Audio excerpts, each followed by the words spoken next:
All right. Thank you so much for coming today. I wanted to introduce my guests. We have Mary Trotter here from Viking, who is going to give us the Viking River Cruise 101. And I am so excited. I have been on Viking River Cruises. They are amazing. It is such a fun brand to be around. And so I am so excited for Mary to be here today.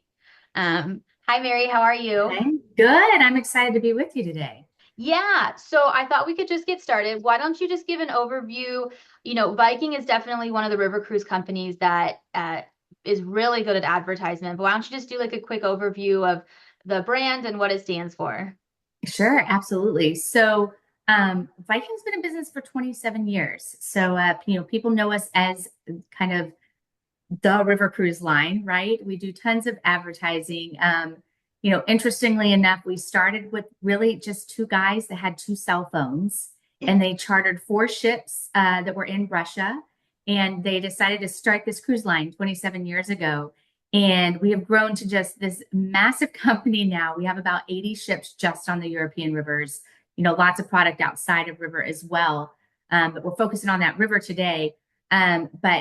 We have changed things up a little bit over the years. So we are adults only now. So you do have to be 18 or older to travel with us. We also are all English speaking, which people don't realize. So we only market in English speaking countries. So 88% of our guests come from North America. The other 12% are from Australia, New Zealand, and the UK. And that's really just because we want people to be like minded, for everyone to be able to communicate with each other. We focus on that mature traveler. So really that 55 and up age is our target market. That's kind of some things that make us a little bit different, a little bit unique, is that we are adults only, and a lot of the other river cruise lines are not. Yeah, I think you guys are actually one of the only ones that are adult only. And for Right. those that want that, that's a great thing. Absolutely. It is nice that you don't have to worry about any kids at the table or anything of that nature. Um, Sure. yeah, so I guess what about you? So when did you join Viking? Have you or what made you join them and everything like that? Yeah.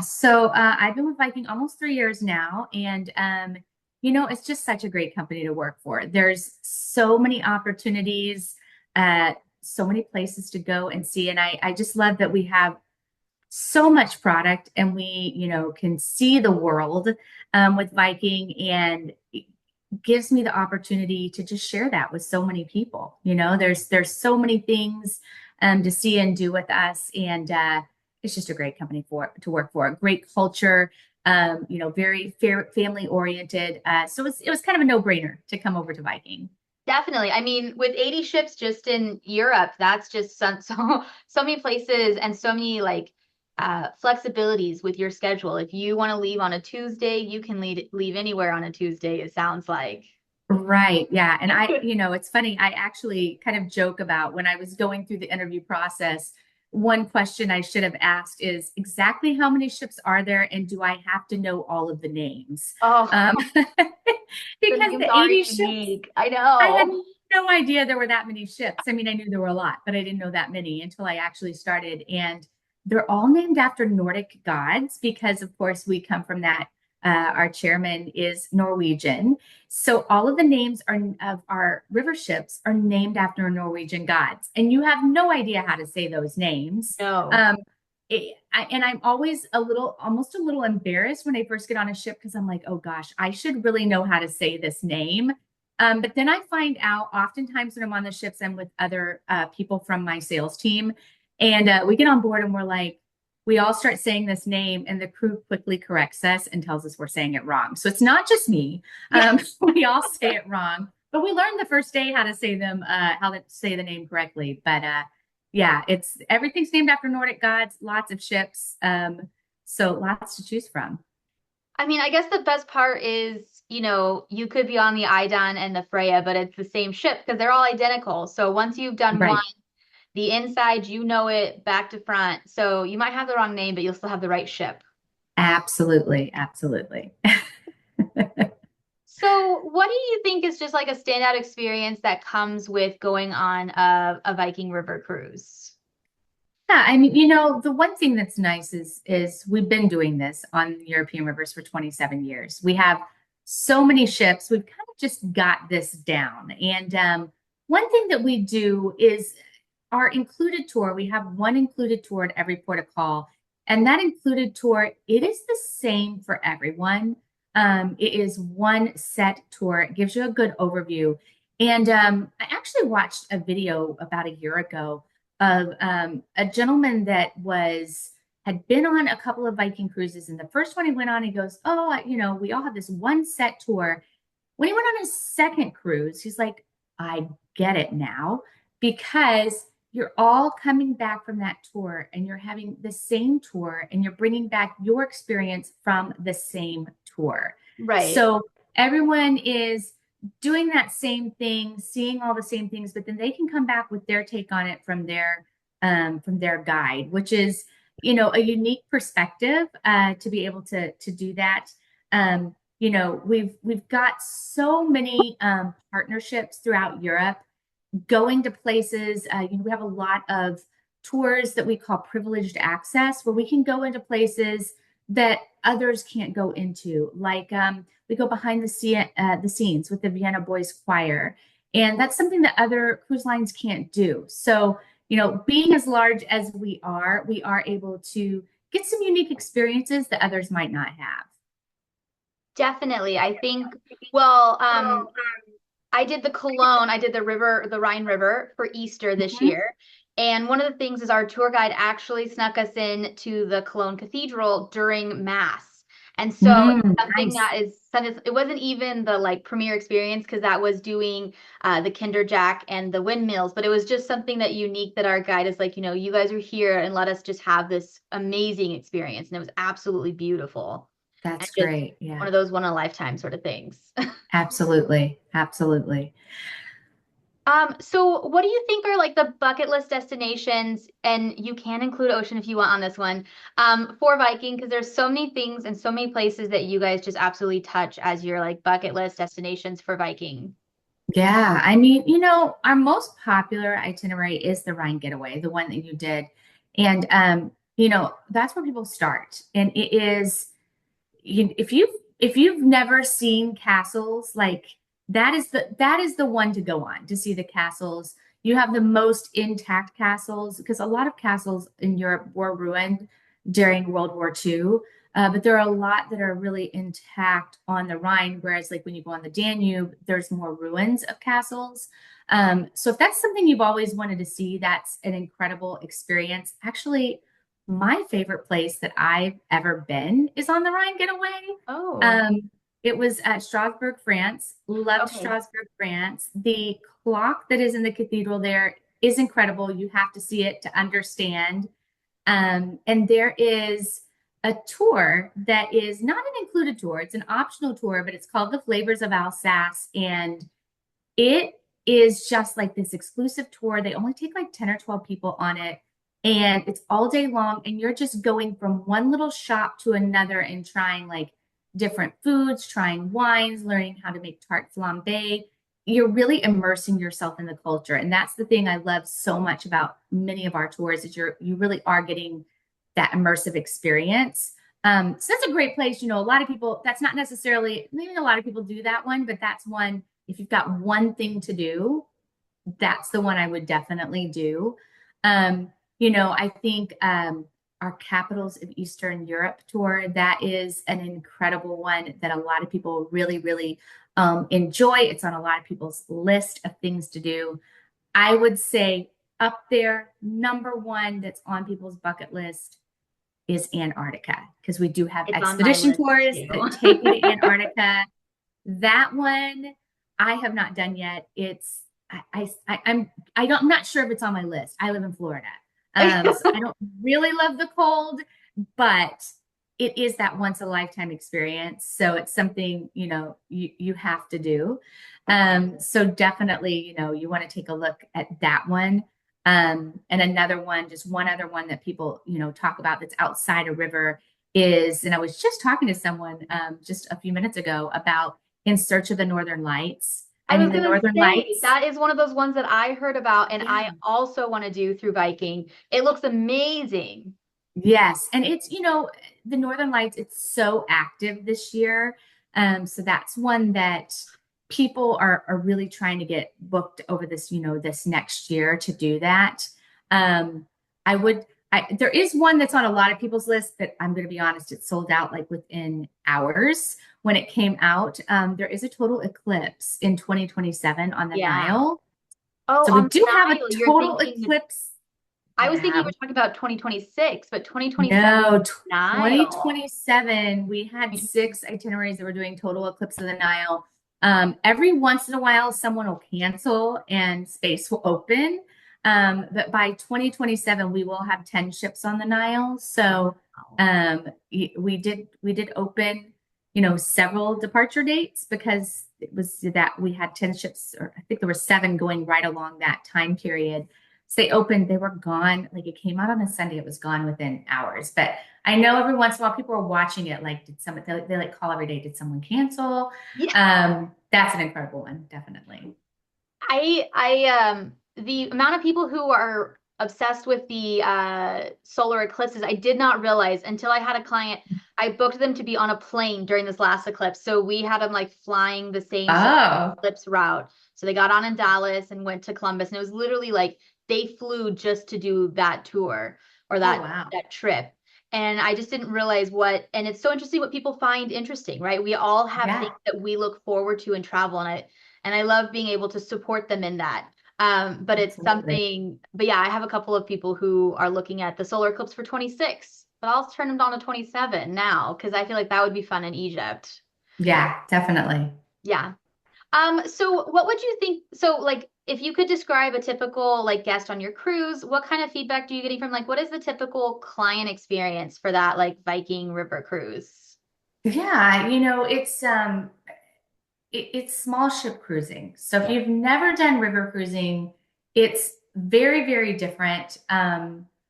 I took one of my daughters that's in her 20s, and she told me I totally undersold the ship. I kept saying it's a really small ship, and she's like, "Mom, this is way longer than it's a way bigger ship than what you made it out to be."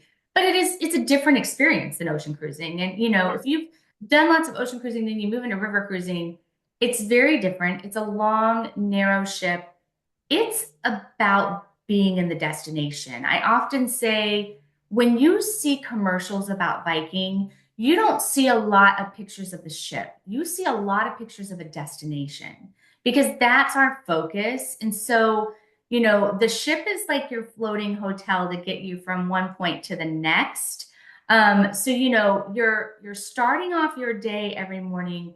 You're getting up and going in, usually doing your included tour in the morning. You may come back if it's just a morning tour, have lunch, then head out in the afternoon, explore on your own, do an optional tour. What I hear from guests so much is just that family feeling on board the Yeah. ship. You step on board and the crew, they greet you, you check in, they now know your name for the rest of the cruise. Like they know your name. After the first day at the bar, the bartender knows your favorite drink. It is such a family feeling. They are so accommodating. I didn't even realize how accommodating they were until I think it was about a year ago. I was with several people on a cruise. We were up in the lounge area, having drinks, just chatting. It was getting really late. It was probably 1 or 2 in the morning. And our bartender was still there. And I was like, "Hey, so what time do you need to be closing this down?" And he goes, "Whenever you leave." And Yeah. I thought, "Oh, wow, I didn't realize you were keeping you here." "Well, when does your day start tomorrow?" He said 6 a.m. It's like, "Oh, well, we need to be done then." Yeah. I didn't realize you only get like 4 hours of sleep. So, they just go above and beyond. It is just that family feeling from our chairman and his family to all of our crew members. It just carries through. And the service is just impeccable. That's what I hear so much about is that family feeling and the service on board the ships. I will tell you. So I went with a group when I did the Rhine this last year. And I had a woman who was like in love with Budweiser. It was the only thing she would drink, so she got the drinks package. She drank the ship out of all of its Budweiser. Um, Mhm. but what the bartender did, and it was so cute. When they first ran out, he had some in his cabin for himself, and he brought them to her. And then the next day they went to one of the other Viking ships that was in the same port because they and went and got more, and of course replaced his. Yeah. But they really just went above and beyond to show how much like they cared about her and what she wanted, you know? And Yeah. it's just one of those things where you just really appreciate all the little like touches that they provide and things of that nature. Um, Exactly. And that's, that's definitely what the thing I always experience. I try not to tell them, hey, I work for Viking when I go on board because I want to get the experience like our guests are getting. And they really do. I've had similar experiences. I've had guests tell me similar things where, oh, they were looking for a certain drink or snacks or something, and the crew will go down in their staterooms and their cabins and bring back snacks for you that was from their own personal stash. And yeah, they just take great care of you. They do. It was definitely unique. And it's, the drinks aren't included unless it's at lunch and dinner. But I will Right, say they weren't badly priced. Like I was expecting Disney prices and I was actually like just like a normal price that I get at any everyday bar. So it was nice to right, kind of see that. I was able to get, like a margarita and it was like $5 or $6 versus it being something outrageous. Um, right. so it wasn't, too bad when you actually stepped up if you didn't do the drinks package. Absolutely. And I mean, the drinks package is really reasonably priced. It's just $25 a day, Yeah. um, which is incredible. But like you said, you're already getting beer and wine and soft drinks with lunch and dinner. If they're only $5 to $7 for your cocktail, how many are you going to drink to make it worth, is it worth the $25? For some people, yes, they just don't want to have to think about it. They want it, done and paid for. But they are very reasonably priced if you choose not to do it. Exactly. Now, I think we've talked about this for the most part, but what does like a daily day look like for those who've never done a river cruise before with Viking? Yeah, absolutely. So, yeah, so you're getting up in the morning. Typically your tour starts somewhere around 8:30. Um, with river cruising, all of our the included tours start at the same time for everyone. You're broken up into groups. Um, One thing that I should mention that, if you've never done a river cruise or a cruise line, we do this on our ocean as well, expedition. But something that a lot of river cruises do, especially us, is we have something called the quiet box system. So it is an earpiece that you put in. And so when you're walking along with your guide, they're speaking into a microphone and you can hear them. So you don't have to stay like right up against the guide to hear what they're saying. I tend to wander a bit. So I know if it's crackling, I've gone way too far away from the guide, but it is nice because you can hear that. So you'll start your day off grabbing that quiet box. It's kept in your room, your earpiece is kept there, and you take that with you. You head out, meet your tour guide. One thing I should mention, because we don't talk about this enough, we do have everyone's split up into groups. If you need to walk a little bit slower, maybe you have a situation where your mobility is a little bit challenged and you need to walk a little bit slower. We do always have a group that's our gentle walker group. So we accommodate those that walk a little bit slower, maybe struggle with steps a little bit more. So it's something that's slower. You just let guest services know when you get on board, hey, I need to be in a slower walking group. You head out on your tour. So depending on where you are, you could be boarding a bus or you could be just walking into town. Oftentimes it's just walking straight into town because you're right there next to the heart of the city. You head off and do your tour. You're typically done by lunchtime. So usually around 12:30, you're done. You can head back to the ship and have your lunch there. Feel free to have lunch in town if you want. Strasbourg is one of those where we do bus in to do the tour. And that whenever we bus into a city to do our tour, often we will have the opportunity to have shuttles back. So you don't have to come back with the tour. You can stay in town, have dinner, have lunch there, and just grab a shuttle later on in the day.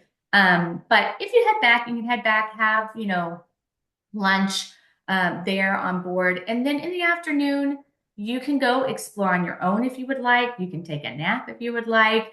And we do have optional tours. And I will tell you, The optional tours are not badly priced. I tend to try to do as many optional tours as I can because I want to be able to report back to everyone, this is what that was like. And, they're usually like $59, $79. They're really not badly priced. I do travel on other cruise lines for conferences, and I'm always shocked with how much I pay for tours. I recently did a tour on an ocean cruise on another cruise line, and I think I paid like $129 for this cruise. And I thought, wow, I should have never paid $129 for this cruise or for this tour. And I mean, that same kind of tour for us would have probably been $59. So it's very reasonably priced. So you can feel free, do that optional tour. Then typically we have dinner around 7 p.m. So I mentioned that because river cruising, it's different than like our ocean cruises where it's like open seating in the main dining. For us, we have a very small kitchen. So we do have everybody come to dinner at around the same time because it's multiple courses and we want to serve people at the same time. So typically dinner is around 7 o'clock. It is open seating. You can sit with whoever you'd like. I always kind of joke about you were on a cruise with 190 people at Yeah. most, you're going to have to talk to people. Like you can't hide from them. They are there. They're going to be on the tour with you. Most likely you will sit with someone at dinner. You're going to make great friends while you're on board the cruise. I've seen incredible friendships start while on our cruises, but you'll sit in the dining room around 7, have dinner, and then well, I should mention before dinner. We always do I our was gonna port talk talks about the before dinner. port talk. Yeah. Yes, we do our port talks before dinner. So before dinner, our program director, we don't call him a cruise director on river cruising, it's our program director. He will tell you all about, the things coming up the next day, what we're going to see and do in port.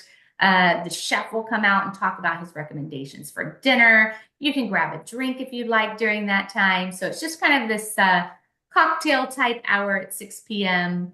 Then you head to dinner. And then, of course, after dinner, you'll go up to the lounge. So in the lounge, we have someone that plays the piano and sings. At least once during the cruise, we will have our regional entertainment. So we'll bring on someone from the area that we're in. They could be singers, dancers, musicians. It just depends on the itinerary we're doing. They'll come on for the evening, spend some time entertaining, and then head out. And then other nights, we'll do a fun trivia night. It can get quite competitive. I don't know if I feel like it gets competitive because it happens to be when I'm on board, I'm very competitive. So I don't know if it's any different. But it's always a fun time when we do our fun trivia nights. So, it's light entertainment. You are river cruising is all about the destination. So you're spending all day in port, you get pretty tired by the evening. Even for those that are like, I'm a night owl, but man, I am dead by like 10 o'clock on a river cruise. But yeah, so that's kind of your day in a nutshell. What happens while you're on the cruise? That's awesome. Yeah, I know my first river cruise was actually me and a friend. So we were in our early 30s and we actually loved it. Most of the older couples actually put us to bed every night. We would be exhausted from walking around. They're like, well, we're going to go out to the pub in town because, we'd stay late. We'd be like, we're going to bed. Thank you. Mhm. Yeah, yeah. And that is a nice thing is that, some of our stops, like in Cologne, Germany, there's a lot of nightlife. So we want you to experience that. So if we are in a port where there's a lot of nightlife, we'll stay until 11 o'clock at night. If we're in a port where there's just not much happening in the evening, we'll go ahead and sail at 7 p.m. So it just depends on the port that we're in. Yeah, and the itinerary. I sent a friend of mine, and I know you guys target the 55 plus, but I will say millennials are enjoying river cruising as I'm Yep. introducing it to them. Um, Yeah. and he did one where it was like a late night in Vienna. So he stayed out so they did an overnight. And so he was out to like 2 a.m. bar hopping in Oh, Vienna wow. and got to just really enjoy it because, you're right there. You're not Yeah. far from anything. And he was able to like enjoy the Vienna Good. culture and still be able to like be on the ship. And, he slept in the next day, of course. Of course. Of course. Love Now, it. like how did because you guys you were talking about like the distinctive voyages or like the excursions. What are you guys doing to make sure that the guests are really connecting with the local cultures on your river cruises? Yeah, we try to do some things that are a little bit different. First of all, our tour guides are all local, and all English speaking, so there's not that language barrier, right? And we do things like I mentioned, going backstage with the Vienna Boys Choir. We do a tour that is going to Heidelberg to the university and spending time with the students, some of the students at Heidelberg University, getting a tour of it, going to different abbeys and things and spending time with the people there, really going in depth. One thing that I'm starting to see us implement it in certain itineraries. One thing we did a lot before our pause in time in 2020 is we did a lot of more cultural and home hosted type things, which I'm starting to see get implemented back in. I know we're doing it a lot on the Mississippi River. We just introduced some Japan tours and we're introducing it there, where Okay. you're going into homes and seeing how the local people live. They'll cook you a meal. So those are things we're starting to implement back in that we just couldn't do for a while. Going to the Mercedes-Benz factory and spending time there and seeing how they build the cars. Those were things we had to kind of pull back from Yeah. during when we first came back in 2021. But those things are starting to come back.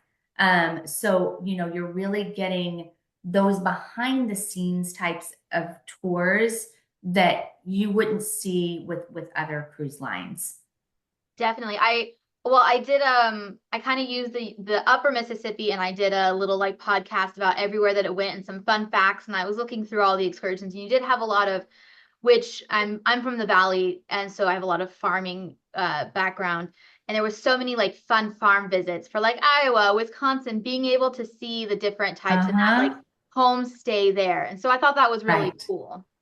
Yeah, yeah. It's something that, we are very immersive, and we want people to really feel the culture. So we try to make sure we implement those things. Even, something that's super unique that a lot of people are really want to do with us is we have a lot of Downton Abbey fans that travel with us. For those that don't know, where we really began to grow was during the time that Downton Abbey was out. And so we put our first commercials were out during PBS Masterpiece Theater during Downton Abbey. And so we actually have a very close relationship with the Countess that lives in Highclere Castle. So that's the Oh, castle that was Downton Abbey was based on. So the Countess is actually friends with our chairman's daughter, Karina Hagen, and she has a dog named Denza. If you ever see a dog in any of the commercials, people are like, why is this random dog in this commercial? And there's a lady with blonde hair. That's Karina, and that's her dog, Denza. And Denza was born in Highclere Castle. Denza is a oh, dog of Highclere Castle. So the Countess at Highclere Castle has written a book series about Denza. It's a children's book series, and you can find the little books on all of our ships that you can get to take home for your kids and I was grandkids. wondering about those And books. I saw yeah, them so online, but that's where yeah. that came from. Okay. And you'll see like a plush dog. That's Finza, the plush dog. Finza has her own terrace on our expedition ships. As It's she called the should. Finza Yeah, Terrace. So Finza is very important to us, and so is the Countess, and so is Highclere Castle. So we actually have tours from some of our itineraries that are in that area to Highclere Castle, just depending on the season and if the family will allow us to come and do the tours. So that's something that's kind of unique to us that we can go and do those tours there. So we're able to get to do some things that other cruise lines aren't able to do. definitely.